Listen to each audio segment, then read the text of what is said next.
Hey guys, so today I'm going to be reviewing the Revlon dryer brush that I got off of Amazon, and this is my hair after I just dried it.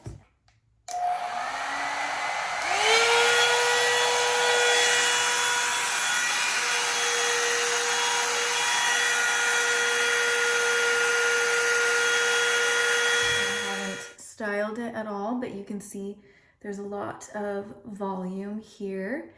I have super curly hair, so this brush is awesome when I want to wear it straighter. It's very good at holding the hair, lifting it, and it doesn't get tangled in my hair, which I really like. I also have a really hard time using a brush and a blow dryer with two hands, you know, like they do at the salon, those professional people.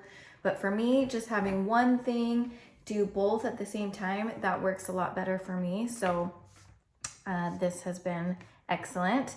It has a cool setting, a low setting, and a high setting, and it does get a little bit hot, so just be aware of that.